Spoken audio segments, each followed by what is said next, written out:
এসব কি করতেছিস? ফ্লোর তুই কেন পরিষ্কার করতেছিস? নিজের ঘরের কাজ নিজে করি, সমস্যা কি? সব ছাড়াই দিচ্ছে। ছাড়াই দিচ্ছেন মানে? শোন ভাই, তুই মাত্র আসছো, এত উত্তেজিত হয়েছ না তো। সেই আবার ফিরে বাপের ঘরে এসে পড়লাম। সারাটা জীবন খাইতে হয়, তোর বাড়ি পুরো চলতে আমার সারাটা জীবন। অজয়! তুমি তাহলে অভি, এটা তুমি কি করলা? ভাই আমার বোন কেন আমার বাড়িতে কাজ করতেছে? ফ্লোর কেন আমার বোন পরিষ্কার করতেছে? আরে তুমি আমাকে জিজ্ঞেস না করে তোমার বোনকে জিজ্ঞেস করো না। তুমি কি আমার কোনো কাজ করতে হবে না, আমি আছি, আমার মা আছে, বাড়িতে আরো চাকর বাকর আছে, তারা কাজ করবে। তোমার বোন বলে এই বাড়িটা তো আমারই, কাজ করলে সমস্যা কি? কাজ করে সেখানে আমি কি করতে পারি তুমি বলো? ঠিকই তো, তোমার বোন এই বাড়িতে সাইডটা কাজ করে, সমস্যা কোন জায়গায়? খাওয়া দাওয়া করবো, কোনো অসুবিধা নাই বাবা। মা চুপ করো তো, এসব কি শুরু করছো? আমি এতদিন পরে বিদেশ থেকে আসছি, এসব কথা বাদ দাও। পরে কথা। আগে আমি যেটা জিজ্ঞেস করছি সেটা বলতে চাই। আমার বোন আমার বাড়িতে কেন কাজ করতেছে? আমি কি এই জন্য আমার বোনকে রেখে দিচ্ছি? একটা বিয়ে করাইছি না, সেই বাড়িতে ওসব হয়। স্বামীটা মারা গেছে, কি করবো? নিজের বোন তো, আমার রক্ত তো, তাকে আমি মাথায় করে রাখবো। এই তোমার মাথায় করে রাখা, এটা নোংরা। এতদিন যাবত আমি প্রবাস জীবনে এত পরিশ্রম করে গেলাম, এই দিনটাও আমার দেখতে হচ্ছে। আমি যে তোমার উপর বিশ্বাস করে আমার বোনকে রেখে গেলাম, সেই বিশ্বাসের মর্যাদা তুমি কিভাবে রাখলা? কোথায় রাখলা তুমি? তোমার সাথে কি হইতে পারে? কি ভাবছো আমি কিচ্ছু জানতে পারবো না? ওই যে কথায় আছে না, সত্য কখনো চাপা থাকে না। সামনে চলে আসছে তোমার ভাই, এই দুজনকে সাথে করে দেবে। আউট। কিশোর বলছো আলিফ? আমি তো ইচ্ছে করে এসব কিছু করে দেব। তোর ননদের উপর যত পারিস অত্যাচার কর, তোর ননদকে দিয়ে সংসারে যত কাজ আছে সব কাজ করাবো, ঠিক মতো খেতে পর্যন্ত দিবি না।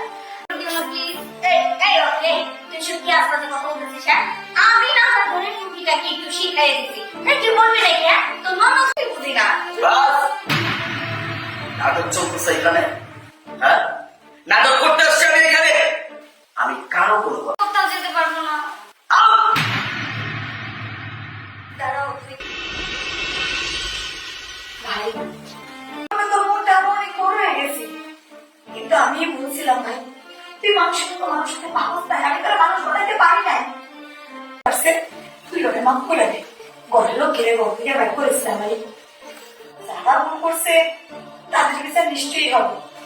এতটুকু বিবেক বোধ যদি ভিতরে থাকে, তাহলে নেক্সট টাইম আর এরকম কোনো কিছু করার চিন্তা হবে না। যাই হোক, আমি কোনোদিন তোর কথা বলে আমার বাইরে রাখি, কিন্তু আমার বউয়ের সাথে যে পরক আছে গুলো আছে, এগুলো আমার সংসারে থাকতে পারে। হ্যাঁ, কি ব্যাপার? আমার সংসারে এত ভালো মনে আসবে, কোনো খারাপ নিয়ত আমার বাড়িতে আসার চেষ্টা করবে না। বেড়ে যাও, যা বলছি। জানে যায় না কি বলছে, এই বাড়ি থেকে চলে যেতে বলছে। চল ভাই, বলছো তোমার পাশে ওটা কে? কি? আরে ক্যামেরা দেখা যাচ্ছে তোমার পাশে কেউ দাঁড়িয়ে আছে। পাগল টাগল হয়ে গেছো? আমি বুঝতে পেরেছি, তুমি সব সময় এমন করো। যখনই আমি তোমাকে বলি আমাকে দুই চারটা একটু ভালোভাবে ছবি তুলে দাও, তখনই ছবি তুলতে গিয়ে এই আরে কি অদ্ভুত কি কথা বলে! পাশে ভূত মানে? আমার পাশে তো কেউ নেই। বুঝতে পেরেছি, তুমি পাগল হয়ে গেছো। আচ্ছা, সময় বেশি বুঝো। দেখো আমি কত সুন্দর করে তোমাকে ছবি তুলে দিচ্ছি।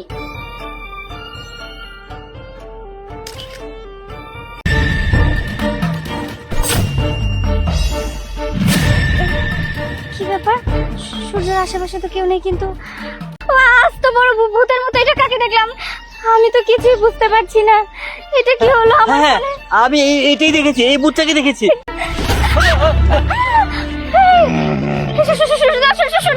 এটাই তো, এই ভূতটাই তো আমার স্বপ্নের মতো।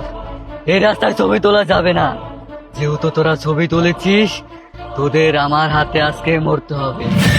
কি আবার? তোদের আজকে আমার হাতে মরতেই হবে, তোদের শাস্তি পেতে হবে।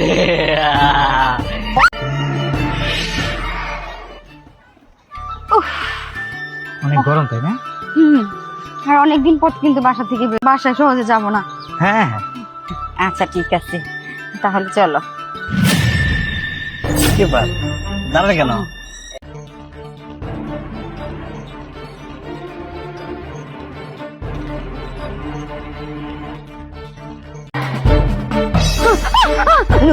কি ব্যাপার, ভয় পাইছো কিছু দেখা? ভয় পাইছি, কি কি দেখছো? ভয় ভয় লাগতেছে। তুমি কি বলো, টাকা রাস্তা আসবে কোথেকে? আরে ও অনেকগুলা টাকা, কিন্তু আমি ধরতে সাহস পেতেছি না।